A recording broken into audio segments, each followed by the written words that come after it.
ಸಿದ್ದರಾಮಯ್ಯ ಸಾಹೇಬರು 17 ಬಜೆಟ್ ಅನ್ನ ಮಂಡಿಸಿದೀನಿ ಅಂತ ಹೇಳ್ತಾರೆ. ಇವರು ಬಜೆಟ್ ಅನ್ನು ಮಂಡಿಸಿದ್ರು ಅಥವಾ ಬರ್ಕೊಟ್ಟಿದ್ದನ್ನು ಓದಿರೋ 17 ಸಾರಿ ಓದಿರೋ 17 ಬಜೆಟ್ ಅನ್ನು ಮಂಡಿಸಿದ್ರೆ ನಮಗೆ ಆಶ್ಚರ್ಯ ಆಗ್ತಿದೆ ಅಥವಾ ಅನುಮಾನನೂ ಕಾಡ್ತಾ ಇದೆ ನಮಗೆ. ಯಾಕೆಂದ್ರೆ ಬರ್ಕೊಟ್ಟಿರೋದು ಓದಿದಾರೆ ಅನ್ನೋದು ನಮಗೆ ನಮ್ಮ ಅನುಭವಕ್ಕೆ ಬರ್ತಾ ಇರೋಂಥದ್ದು. ಇವರು ಮಂಡಿಸಿದ್ರೆ ಇವರು ಬಜೆಟ್ ಗಳು 17 ಬಜೆಟ್ ಗಳಲ್ಲಿ ಏನೇನು ಮಂಡಿಸಿದರೆ ಅದರಲ್ಲಿ ಇವರನ್ನ ನೆನಪು ಮಾಡಿಕೊಳ್ಳುವಂತಹ, ಇವರ ರಾಜಕೀಯ ಅವಧಿ ಮುಗಿದಾದ ನಂತರನು ಕೂಡ ಜನ ಇವರನ್ನ ಆರಾಧಿಸುವಂತಹ ಒಂದೇ ಒಂದು ಕೆಲಸವನ್ನ ದಯವಿಟ್ಟು ಹೇಳ್ಬಿಡಿ ಸರ್. ಸಿದ್ದರಾಮಯ್ಯ ಸಾಹೇಬ್ರೆ ಏನ್ ಮಾಡಿದ್ರಿ ಹೇಳಿ. ಯಾವ ಕೆಲಸನಾದ್ರೂ ಮೈಸೂರಿಗೆ ಮಾಡಿದ್ರ? ಯಡಿಯೂರಪ್ಪ ಸಾಹೇಬ್ರು 2008ರಲ್ಲಿ ಮುಖ್ಯಮಂತ್ರಿ ಆದ ಕೂಡಲೇ ಶಿವಮೊಗ್ಗದಂತಹ ಒಂದು ಅಭಿವೃದ್ಧಿಯೇ ಹೊಂದದೇ ಇದ್ದಂತಹ ಜಿಲ್ಲಾ ಕೇಂದ್ರವನ್ನ 3 ವರ್ಷಗಳಲ್ಲಿ ಬದಲಾವಣೆ ಮಾಡಿದ್ರು. ಅದರ ಚಿತ್ರಣವನ್ನು ಬದಲಾಯಿಸಿದ್ರು. ಇವತ್ತು ಇಂಟರ್ನ್ಯಾಷನಲ್ ಏರ್ಪೋರ್ಟ್ ಕರ್ನಾಟಕದಲ್ಲೇ ಬಿಗ್ಗೆಸ್ಟ್ ಅಥವಾ ಲಾಂಗೆಸ್ಟ್ ರನ್ವೇ ಇರುವಂತ ಏರ್ಪೋರ್ಟ್ ಅನ್ನು ಮಾಡಿದ್ರು. ಸರ್, ಯಡಿಯೂರಪ್ಪನವ್ರನ್ನ ತಲೆತಲಾಂತರದವರು ಕೂಡ, ಮುಂದಿನ ತಲೆಮಾರಿನವರು ಕೂಡ ನೆನಪು ಮಾಡ್ಕೊಳ್ಳುವಂತ ಕೆಲಸ ಮಾಡಿದ್ರು. ನೀವೇನ್ ಸಾರ್ ಮಾಡಿದ್ರಿ? 17 ಸಾರಿ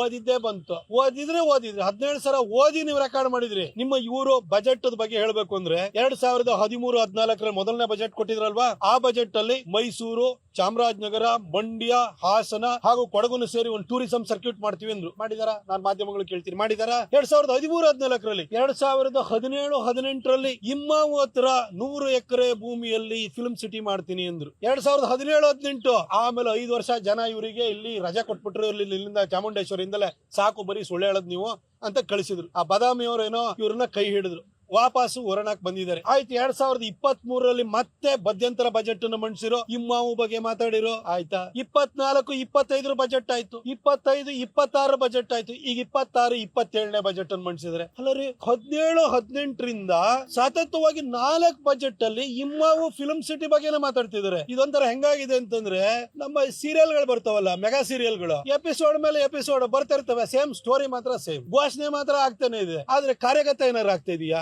ಏನು ಆಗ್ತಾ ಇಲ್ಲ. ಏನ್ ಕಾಂಟ್ರಿಬ್ಯೂಷನ್ ಹೇಳಿ ಅವ್ರದ್ದು? ಸಿದ್ದರಾಮಯ್ಯನವ್ರನ್ನ ಇನ್ ಎಷ್ಟು ದಿನ ಇರ್ತಾರೋ ಗೊತ್ತಿಲ್ಲ, ಇನ್ನೊಂದ್ ತಿಂಗಳು ಇರ್ತಾರ, 15 ದಿನ ಇರ್ತಾರ, ಅಥವಾ ಇನ್ನೇನೋ ಗುದ್ದಾಡ್ಕೊಂಡು ಉಳಿದ ಟರ್ಮ್ನು ಕಂಪ್ಲೀಟ್ ಮಾಡ್ತಾರ ಗೊತ್ತಿಲ್ಲ. ಆದ್ರೆ ನೀವ್ರನ್ನ ನೆನಪು ಮಾಡ್ಕೊಳ್ಳುವಂತ ಒಂದೇ ಒಂದು ಯೋಜನೆ ಹೇಳಿ ಸರ್. ಏನಾರು ಇದೆಯಾ ಸರ್? ನಮ್ಮ ಯಡಿಯೂರಪ್ಪ ಸಾಹೇಬ್ರ ತರ ನೀವು ಮಾಡಿದಂತ ಒಂದು ಘನ ಕಾರ್ಯ ಹೇಳಿ. ಯಡಿಯೂರಪ್ಪ ಸಾಹೇಬ್ರ ಇದೆ ಮೈಸೂರು ಪಾಲಿಕೆಗೆ 100 ಕೋಟಿ ಕೊಟ್ಟಿದ್ರು, 100 ಕೋಟಿ ರೂಪಾಯಿನ ಕೊಟ್ಟಿದ್ರು. ಮಹಾನಗರ ಪಾಲಿಕೆ ಜೊತೆಗೆ ನಗರ ಪಾಲಿಕೆಗಳಿಗೆ ಹಾಗೆ ನಗರ ಸಭೆಗಳಿಗೆ ಅಲ್ಲಿಗೆ 25 ಲಕ್ಷದಂಗೆ ಕೊಟ್ಟಿದ್ರು. ಸರ್, ನೀವೇನ್ ಕೊಟ್ಟಿದ್ರಿ ಸರ್? ಏನು ಕೊಟ್ಟಿಲ್ಲ. ಮೈಸೂರಿನಲ್ಲಿ ಇವತ್ತು ನೀವು ಜಯದೇವ ಮಾಡಿದ್ವಿ, ಜಯದೇವ ಮಾಡಿ ಸರ್.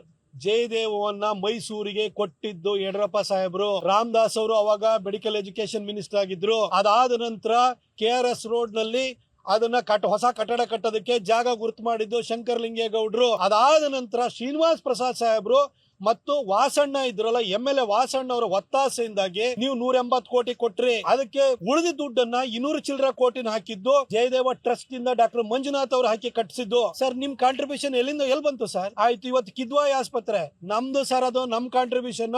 ನಮ್ಮ ಯಡಿಯೂರಪ್ಪ ಸಾಹೇಬ್ರು ಘೋಷಣೆ ಮಾಡಿದ್ದು, ನಮ್ಮ ಬಸವರಾಜ ಬೊಮ್ಮಾಯಿ ಸಾಹೇಬ್ರು 50 ಕೋಟಿ ಕೊಟ್ಟಿರೋದು. ನಿಮ್ದಲ್ಲ ಅದು. ನಿಮ್ದೇನಿದೆ? KR ಹಾಸ್ಪಿಟಲ್ ಗೆ 89.5 ಕೋಟಿ ನವೀಕರಣ ಮಾಡೋದಕ್ಕೆ ನೀವು ಫಸ್ಟ್ ಸರಿ ಮುಖ್ಯಮಂತ್ರಿ ಆಗಿದ್ದಾಗ ಡಾಕ್ಟರ್ ಶರಣ್ ಪ್ರಕಾಶ್ ಪಾಟೀಲ್ ಅವರು ಬಂದಿದ್ರು. ಆ ರಿವ್ಯೂ ಸಭೆನ ನಾನು ಭಾಗಿಯಾಗಿದ್ದೆ. 89 ಕೋಟಿ ಕೊಡ್ಲಿಲ್ಲ ನೀವು. ಅದನ್ನ ನಮ್ಮ ಬಸವರಾಜ ಬೊಮ್ಮಾಯಿ ಅವರು ಕೊಟ್ಟಿದ್ದು. ನಿಮ್ದೇನಿದೆ ಸರ್ ಇಲ್ಲಿ? ನಿಮ್ ಕಾಂಟ್ರಿಬ್ಯೂಷನ್ ಏನಿದೆ ಹೇಳಿ? ಅಲ್ಲಿ super speciality hospital KRS road ನಲ್ಲಿ ಆಯ್ತು, ಎಕ್ವಿಪ್ಮೆಂಟ್ಸ್ ಕೊಡ್ಲಿಲ್ಲ ಸರ್, ಖಾಲಿ ಬಿಲ್ಡಿಂಗ್ ಅದು.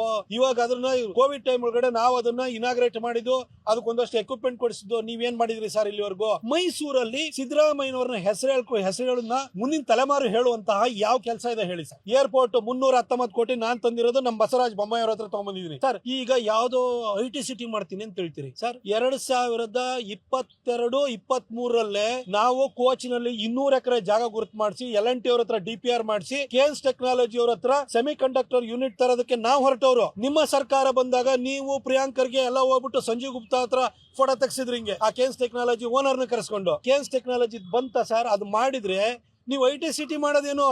ಒಂದು ಸೆಮಿ ಕಂಡಕ್ಟರ್ ಯೂನಿಟ್ ಬಂತು ಅಂತಂದ್ರೆ ಎಲ್ಲಾ ಸಾಫ್ಟ್ವೇರ್ ಸಂಬಂಧಪಟ್ಟ ಎಲ್ಲಾ ಉದ್ಯಮಗಳು ತಾವಾಗೆ ಬರೋದು. ಸರ್, ಮಾಡಿದ್ರ ಸರ್ ನೀವು? ಕರ್ನಾಟಕನ ಬಿಟ್ಟು ಹೋದ್ರು ಅವರು. ನಿಮಗೆ ನಿಜವಾಗ್ಲೂ ಉದ್ದೇಶ ಶುದ್ಧಿ ಇದ್ರೆ, ನಿಮಗೆ ಮೈಸೂರು ಅಭಿವೃದ್ಧಿ ಆಗ್ಬೇಕು ಅನ್ನೋ ಭಾವನೆ ಇತ್ತು ಅಂದಿದ್ರೆ ಆ ಕೇನ್ಸ್ ಟೆಕ್ನಾಲಜಿ ಸೆಮಿ ಕಂಡಕ್ಟರ್ ಯೂನಿಟ್ ಅನ್ನ ನೀವು ಇಲ್ಲಿ ತರ್ತಾ ಇದ್ರಿ. ಅದು ಮಾಡ್ಲೇ ಇಲ್ಲ ನೀವು. ಈಗ ಬಂದು IT ಸಿಟಿ ಮಾಡ್ತೀನಿ ಇನ್ನೇನು ನೀವು ಬಜೆಟ್ ಮಂಡಿಸಿ, ನೀವು ಅದು ಬಜೆಟ್ ಗೆ ಅಂತಿಮ ಅನುಮೋದನೆ ಸಿಕ್ಕಿ ಕೆಲವೇ ದಿನಗಳಲ್ಲಿ ನೀವು ಇರ್ತೀರಾ ಇಲ್ವಾ ಅಂತ ನಮಗೆ ಗ್ಯಾರಂಟಿ ಇಲ್ಲ. ಹಾಗಿರ್ಬೇಕಾದ್ರೆ ನೀವು ಏನು, ನಿಮ್ಮನ್ನು ಯಾಕಾಗಿ ಮೈಸೂರು ಜನ ನಿಮ್ಮನ್ನ ನೆನಪು ಮಾಡ್ಕೊಳ್ಬೇಕು ಹೇಳಿ ಸರ್? ಒಂದಾರು ಕೊಡುಗೆ ಇದೆ ಸರ್? ಇವತ್ತವರೆಗೂ ಮೈಸೂರು ಜನ ದೇವರಾಜ ಅರಸು ಅವ್ರನ್ನೇ ನೆನಪು ಮಾಡ್ಕೊಳ್ಳೋದು. ನಿಮ್ಮನ್ನ ಯಾವ ಕಾರಣಕ್ಕೆ ನೆನಪು ಮಾಡ್ಕೊಳ್ತಾರೆ ಹೇಳಿ ಸರ್? ಅದಕ್ಕೆ ಈ ಬಜೆಟ್ ಅಂತ ಏನಿದಿಲ್ಲ, ಅದು ಬೃಹತ್ ಮೈಸೂರಿಗೆ ದುಡ್ಡು ಕೊಡೋದ್ ಬಿಡಿ, ಅವ್ರ ಹತ್ರ ಕಲ್ಪನೆನೇ ಇಲ್ಲ ರೀ. ಬರೀ ಸಭೆ ಸಮಾರಂಭದಲ್ಲಿ ಉಡಾಫೆ ಮಾತಾಡೋದು, ಅವ್ರ ಬಗ್ಗೆ ಒಂದು ತುಚ್ಛವಾಗಿ ಮಾತಾಡೋಂಥದ್ದು. ಇದು ಬಿಟ್ರೆ ಸಿದ್ದರಾಮಯ್ಯನವ್ರಿಗೆ ವಿಷನ್ ಅನ್ನೋದೇ ಇಲ್ಲ. ವಿಷನ್ ಇದಿದ್ರೆ 7.25 ವರ್ಷ ಆಯ್ತು ಅವರು ಮುಖ್ಯಮಂತ್ರಿ ಆಗಿ. ಮೈಸೂರಲ್ಲಿ ಒಂದು ಕೊಡುಗೆ ಅವ್ರದ್ದು ಹೇಳ್ಬಿಡಿ, ಅವ್ರನ್ನ ನೆನಪು ಮಾಡ್ಕೊಳ್ಳೋಂಥದ್ದು ಏನಿದೆ ಅಂತ. ಈ DC ಆಫೀಸ್ ಇದೆಯಲ್ವಾ, ಇದಕ್ಕೆ 34 ಕೋಟಿ ಕೊಟ್ಟಿದ್ರಿ, ಇದಕ್ಕೆ 15 ಎಕರೆ ಜಾಗ ಕೊಡ್ಸಿರೋ ನಾನೇನೆ. ನಿಮ್ದು ಏನಿದೆ ಸರ್ ಇದು? ಬೆಂಗಳೂರು ಮೈಸೂರು ಹೈವೇ ನಿಮ್ದ ಸರ್? ಮೈಸೂರು ರಿಂಗ್ ರೋಡ್ ನಿಮ್ದ ಸರ್? ಅದು ನ್ಯಾಷನಲ್ ಹೈವೇ ಮಾಡ್ಕೊಟ್ರು. ಏರ್ಪೋರ್ಟ್ ದುಡ್ಡು ಕೊಟ್ಟರು ನೀವ ಸರ್? ಅದನ್ನ ನಾವೇ ಕೊಟ್ಟಿರೋಂಥದ್ದು. ಮೈಸೂರಿನಲ್ಲಿ ಏನೇನ್ ಮಾಡಿದೀವಿ ಒಳ್ಳೆ ಕೆಲಸ. ಇವತ್ತು ಇಡೀ ಗ್ರಾಮಾಂತರ ಭಾಗದಲ್ಲಿ ಎಲ್ಲ ಜಲೋತ್ಸವ ಅಂತ ಬೋರ್ಡ್ ಹಾಕಿರೋ, ಆ ಜಲ್ ಜೀವನ್ ಮಿಷನ್ ಅಲ್ಲಿ ದುಡ್ಡು ತಂದಿರೋರು ನಾವು. ಹಳೆ ಉಂಡುವಾಡಿ ಯೋಜನೆಗೆ ಕುಮಾರಣ್ಣ 350 ಕೋಟಿ ಕೊಟ್ಟಿದ್ದು, ಅದಕ್ಕೆ 250 ಕೋಟಿ ಎಕ್ಸ್ಟ್ರಾ ಕೊಟ್ಟಿದ್ದು ಬಸವರಾಜ ಬೊಮ್ಮಾಯಿ ಅವರು. ನಿಮ್ದೇನಿದೆ ಸರ್ ಕೊಡುಗೆ?